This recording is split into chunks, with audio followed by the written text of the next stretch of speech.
Assalamu алейкум, сүйүктүү окурмандарым.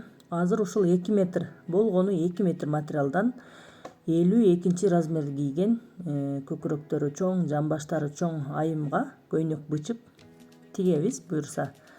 Бул жерде мен бир аз тездетип койдум.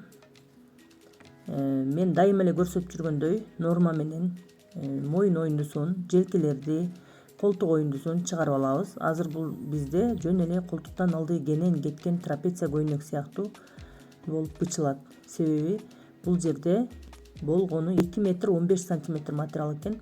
Бул материалды 2,5 метр экен, жууганда кирип кеткен, ошон үчүн 2 метр 15 сантиметр эле калыптыр.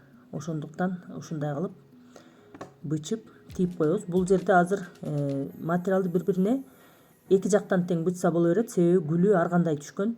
Ошон үчүн бирин бул баштан кылып этегинин эндигин чыгарыш керек болду.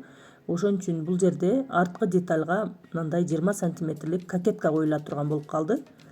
Бул эчтекени өзгөртпөйт, эч кандай зыяны жок. Мына жерге биз складка берип туруп артына бир аз кеңдик кошуп коебуз. Жамбаш жактары кенен болуп турат.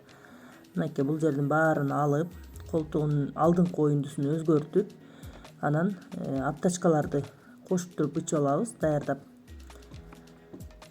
Алдыңкы деталдын моюнун ойдук. Эми ошол жерге аптачкаларды даярдап бычып алабыз. Бул эң жеңил вариантта 52 размерге базалык өлчөм менен бычылган көйнөк. Бул аптачкаларды тигерде сөзсүз дублирин жабыштырып анан тигебиз. Мынакей эми жеңине очередь келди. Жеңи резиналуу болот. Эң жеңил вариантта буга чейинки видеолордо көрсөткөнмүн баарын. Ушинтип жеңин бычып даярдап алабыз. Уже көйнөгүбүздүн бычымдары даяр. Анан тигүү процессин буюрса көрсөтөм. Видео жаккан болсо лайк басканды унутпаңыздар.